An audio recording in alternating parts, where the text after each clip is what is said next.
Hi, welcome to Japan by Food. I'm your host, Shizuka Anderson. Today is my last day in Osaka, and I thought I'd wrap up my Osaka tour by visiting Osaka Shinsekai. Shinsekai literally translates to New World, and it was built in the year 1912 in order to attract tourists and revitalize the neighboring area. But right now, it is not so much new and modern, but extremely retro. There are also tons of amazing street foods, retro shops, game centers. Also, there's an area that is designed to look like Coney Island in New York, as well as another area that's designed to look like Paris. And speaking of Paris, the Tsuriganeya Tower right behind me was modeled after the Eiffel Tower. And it was actually designed by the very architect who designed Tokyo Tower. And I'm here to explore all of those vibes and eat some tasty food. Let's go explore.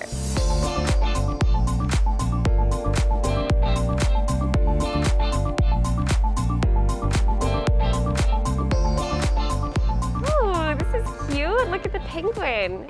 It's the Penguindo Penguin Hall. Apparently, oh my gosh, it's a Dagashi bar. So if you guys don't know, dagashi is retro candies that they used to sell in like the Showa era. Dagashi-ya were very popular during this time. They were like old school retro candy shops. But this is a Dagashi bar, so I'm really interested in finding out what that's all about. Let's go check it out. Wow, this place is so cool. There are retro toys all over the place. このお店ってどんなお店なんですか？駄菓子バーになりまして、ゲームし放題だったりとか、駄菓子食べ放題だったりとか、時間の限りはたくさん食べてもらって。食べ放題っておいくらぐらいするんですか？500円で。500円だけですか？はい。すごい安いですね。あとなんか飲み放題もあるって。飲み放題だと2時間制でお一人様3000円で一緒です。食べ放題とゲームし放題で。So you can do all you can drink for 2 hours for only 3,000 yen, which is about 30 bucks, and you can eat as much dagashi as you want and play games. This is incredible. やってみてもいいですか？はい、ぜひ。ありがとうございます。お願いします。Alright, so I've selected this table to sit at because they have Super Mario, and I really want to play the Nintendo 64, so let's sit here. And they have a little system where you can select all of the dagashi goodies that you want and put them in this basket. Yay! So we've got our dagashi goodies. I can't wait to try these out. Oh! Wow! すごい可愛いですね。ありがとうございます。美味しそう。My drink has arrived. I ordered the melon cream soda because this is actually a really popular drink from back in the Showa era. They also serve it in a masu, which is very not common to see. Normally you put sake in a bamboo square masu like this, but instead they've got their glass inside. It's a really cute touch. There we go. Now it's turning bright green, just as it's supposed to be. Creamy and sweet and retro. We've still got a whole heaping basket of dagashi candies, and I cannot wait to try them. The first one I want to try is these aji kare rice crackers. This one actually started in the year 1960, so it's been around for quite a while. It's actually even older than this one, which is about 40 years old. So let's try this. Smell it. Oh, it smells like dry curry. Let's try it. Here we go. Those are really good. But basically it's like rice crackers that have been coated in curry powder. Let's try the natto umai bowl because natto is infamous for being a little smelly. Some people really despise it, but it is a popular healthy food in Japan. Yeah, it is bizarre. It smells exactly like I'm eating real fermented soybeans. Okay, let's see how it tastes. Itadakimasu. Interesting. Actually, it's quite good. I like it. I think the strongest flavor that I get from this is like spicy mustard. The last one I want to try, because I'm really curious about this, is this little tiny dessert. And I'm just so curious about what it's gonna taste like. So let's give this one a try. It actually isn't powder, it looks like whipped cream on the inside. That is really cool. Let's give it a try. Itadakimasu. weird. It tastes like grape. It tastes like, you know, grape soda or something. Like granules of sugar almost. So it kind of dissolves into like little sugar specks. So this is definitely a really cool place to visit when you come visit Shinsekai. Anyway, let's keep exploring Shinsekai. Ooh, it's the New World Market. And I'm in front of an old-fashioned popular butcher shop that sells beef cutlet sandwiches. They're right above me, and apparently they're really good. They also sell freshly fried croquettes, and it says on the sign here, it's the taste of Osaka. So I'm gonna have to try. Let's go. Okay, I've got my fresh, piping hot beef cutlet sandwich. Oh my gosh, this is so fresh. It is like it's almost burning my hands, it's that hot. But the bread you can see is nicely toasted. The inside is freshly fried. It looks crispy and delicious. Itadakimasu.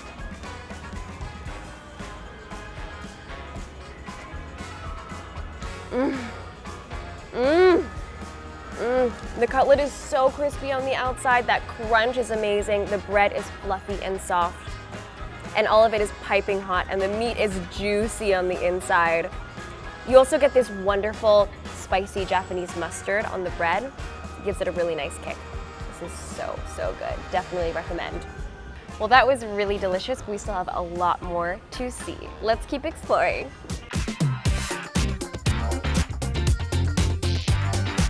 So it's kind of a stereotype that old ladies in Osaka always wear leopard print and tiger print. And this shop really lives up to the stereotype. Look at this Japanese sweet shop. Oh my goodness, everything looks so delicious and everything is so cute. Look at these. These are traditional Japanese candies that you would eat during the Obon season. Wow, oh, and even look at those ones. These are so cute. They're shaped like a paper fan. You even have some paper fan artwork on it. That is beautiful. But you know what I'm interested in today? I think these look really nice. This is called imo nikki. And imo means sweet potato. And on the inside, it's actually filled with white bean paste. It's very nice that it has sweet potato, and nikki is cinnamon. It's a very traditional flavor. I think I'm gonna try one of these. So just $1 for each item. It's a really good deal. Apparently all of these are actually made in-house. Well, this is incredible. So this is a jelly, but all of this is made in-house too. We have sweet potato, and also apparently they're famous for their custard pudding. That looks really good and really cute. So I'm gonna get one of these and maybe one of those sweet potato manjus, and let's give them a try. All right, I've got my goodies. This is the adorable homemade pudding. It says Nakayama on the top, which is the name of the shop. And I have my manju, my sweet potato manju, but it's actually nice and warm because it's freshly baked. Why don't we start with the freshly baked manju? Let's give it a try.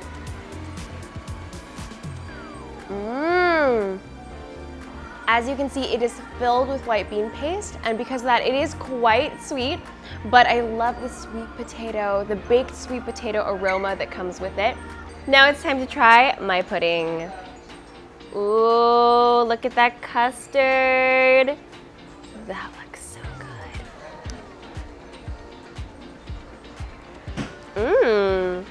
The top part is not extremely sweet. If anything, it's a very, very mild flavor. You can enjoy the taste of the eggs, and you can let the caramel sauce add the sweetness. This is really good, and it tastes so traditionally Japanese. And I think it's worth noting that this shop has been running for 105 years, and it's a family-owned business. And the man in the photos above are actually the father of the current owner, so it's been passed down by generations. So it's very clear that there's a lot of love in the sweets that are made here, and it's definitely worth trying if you ever come by. Well, let's continue exploring Shinsekai, shall we? Here I am at the Billiken Shrine in the Shinsekai street. This shrine actually features a little golden statue called a Billiken. This Billiken is the mascot of the area, so you can find this statue all over the streets here. Lots of little goodies and souvenir shops that feature the Billiken as well. But what is the Billiken? It's actually originally designed by an American artist in the 1800s. It's said that the Billiken is the god of the way things ought to be. So if you rub its feet, you can get good luck apparently. So if you come here and you pray to the Billiken, you might get good luck. Here I am now at the Janjan Yokocho. The Janjan Yokocho is actually a little side street that connects the Shinsekai area with the Tobita red light district. And it gets its name Janjan from the onomatopoeia of the sound that you play, shamisen. And the reason why they call it that is because back in the day, the shopkeepers used to attract customers to this area by playing the shamisen. And if you look carefully, you can actually see that the mascot character is a cartoon of the Tsutenkaku Tower playing a shamisen. It's really cute. Let's go explore. Oh, this looks like a takoyaki shop. Oh yeah, they've got takoyaki grilling up here. But also, they actually have something called a janjan yaki, which sounds really intriguing to me. It says it's a meibutsu, or famous food in this area. Let's get one of these and find out what it's all about.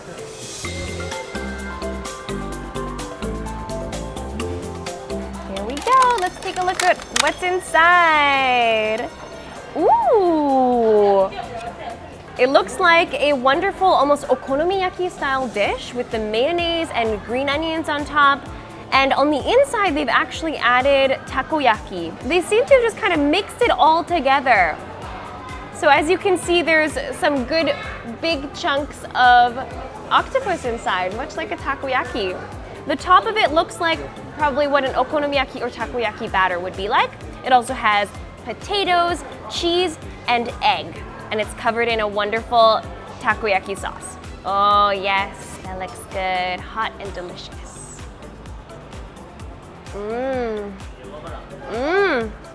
That's really good. Oh, that's good. I have to say it's like a fusion between okonomiyaki and takoyaki. That's exactly what it is. Plus it's got a little bit of egg and a little bit of potato, which makes it kind of unique. Oh yes, the potato makes it nice and fluffy as well. That's delicious. If you like a good sweet teriyaki style sauce and mayo and a little green onion crunch, then this is the bite for you. All right, I've just gotten my final snack of the day. I just stopped by the nearby Tsuriganeya Honpo. It is a very historical manju Japanese sweet shop that's been open since the Meiji period, which is the beginning of the 1900s. At the beginning of the Showa period, they actually started a brand new sweet called the Nashiro Basho, which is based on bananas. And at that time, it was still a very expensive fruit to get, so not many people could eat them, but many people wanted them. They made a manju sweet that looks like a banana, and apparently it tastes a little bit like a banana, although it doesn't actually use bananas in it. So you get a lot of this banana smell when you bite into it, and there's a little bit of a faint, delicious banana aftertaste. But the inside is all Japanese style sweets. It's actually white bean paste on the inside. The outside is a Japanese manju, kind of like a baked steamed bread sort of thing.